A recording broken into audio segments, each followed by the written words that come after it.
Les graderies del pavelló municipal de la Llena s'han tornat a omplir. Familiars, amics i amants del patinatge artístic han gaudit d'un nou festival organitzat pel CPA de Rubí.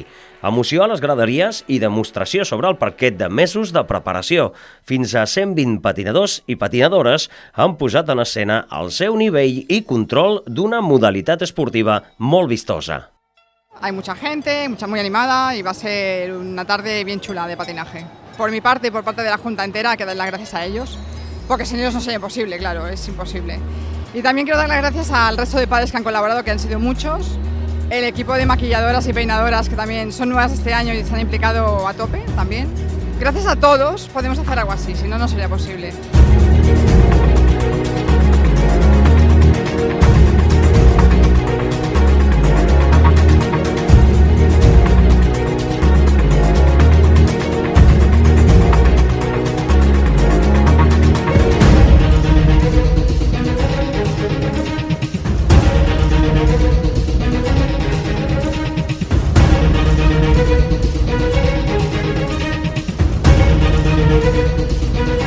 Está inspirado en el universo, hay varios temas, están los astronautas, las estrellas, los planetas y cada cual tiene su baile, su función.